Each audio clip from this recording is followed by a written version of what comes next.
Welcome back to another Raw recap video. Today we're going to be recapping today's Raw.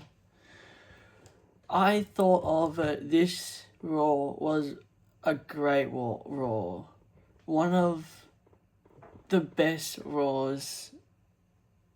Not one of the best Raws I've seen, but one of the best Raws I've uploaded so far. Okay, it opened up with a banger. Brock Lesnar and Obafemi weigh-in for the SummerSlam Hell in a Cell. I liked how Oba came out first, did the weigh-in, 302 pounds, and then Brock Lesnar arrived, but with Paul Heyman, but they refused to enter the cell. Was pretty cool interaction with Oba inside getting mad and then Brock on the outside. And then they walked off and then Oba just destroyed all the security guards inside the cell. What I thought was pretty cool to show to Brock he'll do anything to defeat him. Yeah, so this is one of the best matches I'm looking forward to at SummerSlam. But great opener. And then it was the Vision and Alpha Academy. Logan Paul and Maxine repeatedly distracted Alpha Academy. And then this match was good. I felt like they had good chemistry, but I felt like it really should have been on SummerSlam, maybe. I really wanted to be on SummerSlam in a triple threat tag team with the Street Profits of Alpha Academy and the Vision. Yeah, I like the Vision one, and then the same attacking Alpha Academy, and then Theory hit Otis's head in between the apron, the pole in the apron. So I feel like Alpha will be written off, and they might go back to the Street Profits, maybe. But Alpha Academy definitely going to be written off, and hopefully Fraxium can come in and win the tag team titles. And then after this, the first opener, and then the first match, two bangers, and then it was the LA Knight interview. What technically said he's paranoid about the bloodline, and he thinks bloodlines go interfere like they always do. And then he sent out a warning to his opponents. And then what I thought was an okay match, but didn't wreck Raw, it was Javante Evans versus Rusev. I thought this match has been done a lot. I really think they don't really need to do it anymore. It was Rusev caught Evans during a attempted dive over the barricade. Well, I'm loving that move where he runs around and dives almost into the crowd. And then Evans responded by jumping back over the barricade and attacking Rusev. And then there was some this match was smooth, so that their counters rolled into the next. There wasn't any stopping, it flowed.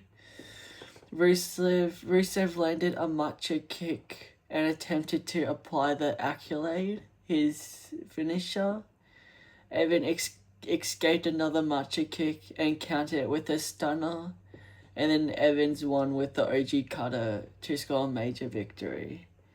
I hope Javante Evans can win a title soon, maybe the Intercontinental off Chad Gable, at maybe like Elimination Chamber going into WrestleMania would be cool.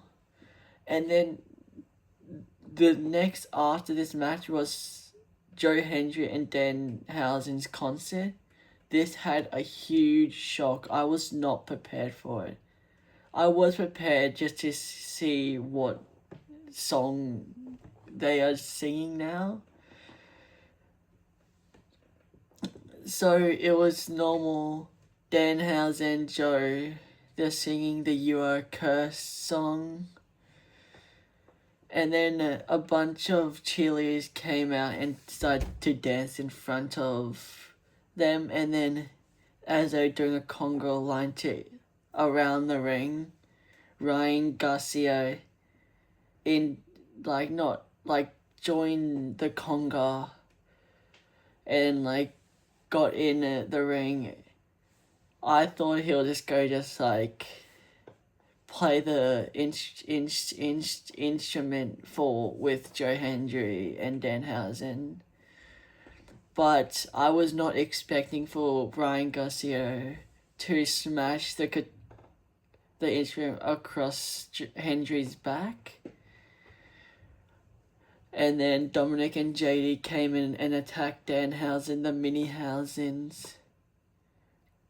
And I think Garcia is definitely going to be at SummerSlam, and he has a UFC fight for his belt soon, and I feel like his opponent will definitely be on Danhausen's side. So at SummerSlam, when Ryan Garcia comes out, his opponent will come out and take him out, I think. And then later backstage, Danhausen demanded another match against Dominic. Adam Pearce agreed to book a bizarre Human Monies on a pole match between them. So I feel like it'll be kind of like a Money in the Bank with his money just hanging above.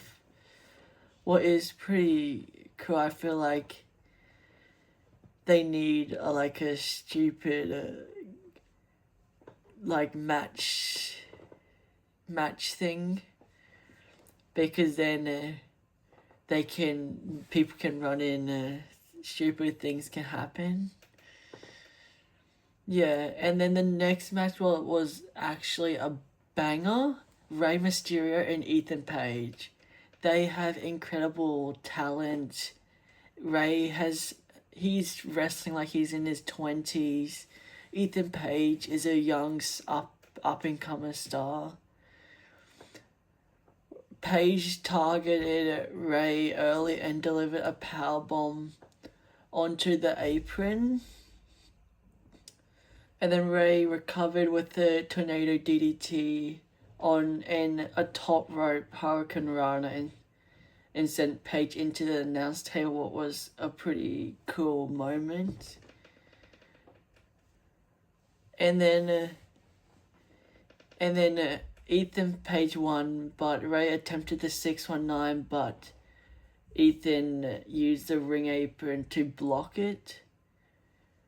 And then shoved Rey into the post, brought him in, and then followed with a Ego's Plex to defeat Rey for the second time. So maybe there's definitely going to be a third match where I think Rey wins. I think I at least want. I don't matter how many matches they have, but I hope what's also a banger and what also has great chemistry. Javante Evans and Dragon Lee, they have amazing chemistry. And then the next thing was a bloodline confrontation. The Usos entered the ring and just sent a warning shot to Solo, LA Knight, and Royce Keys.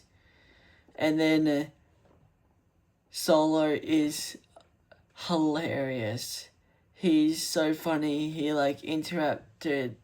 Solo interrupted and claimed that the real bloodline had always included him.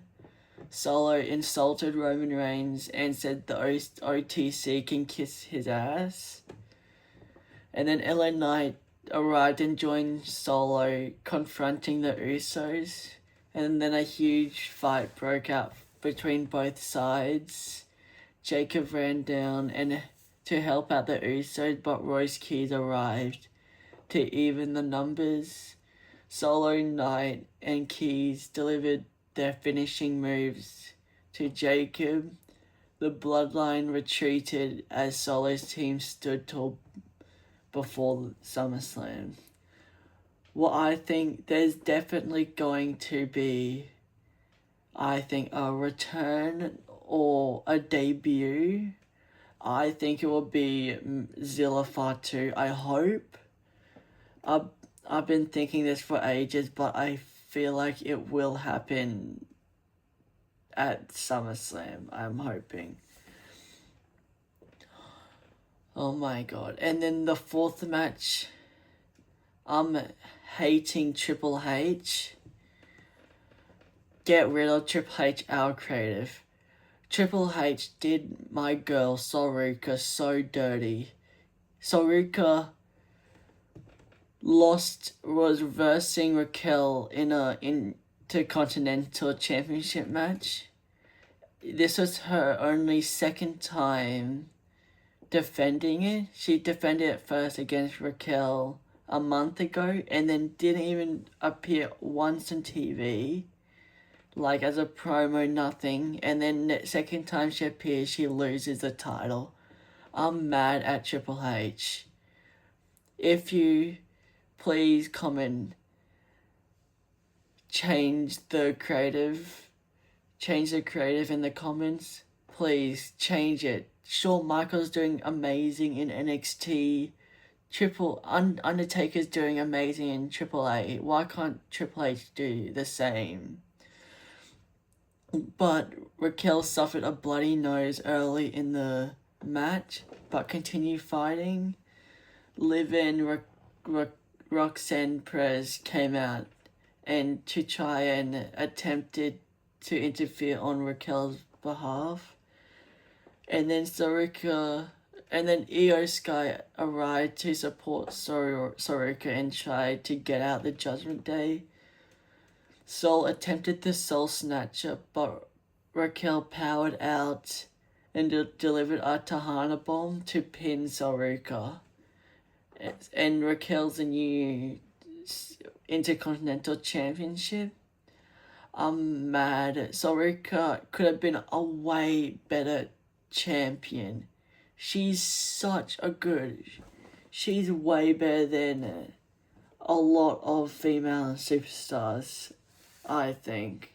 I'm just mad at this booking decision.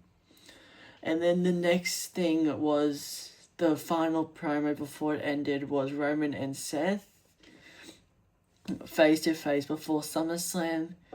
Seth interrupted Roman before he could ask the crowd to acknowledge him.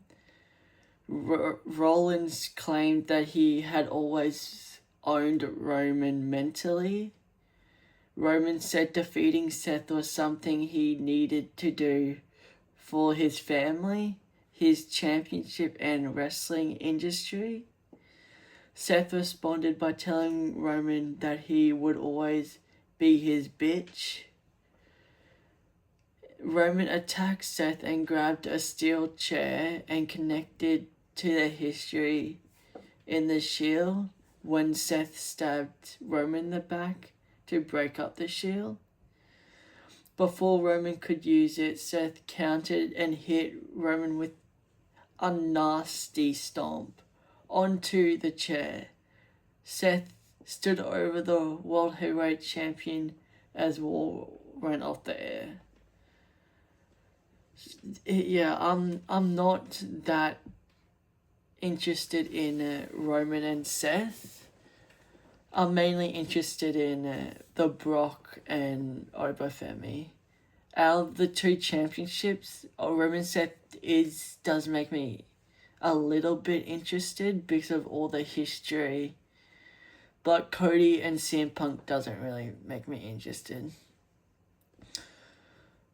Thanks for watching, guys. Please like and subscribe down below. Please leave a comment if you want any videos in particular. But other than that, I'm out. Peace.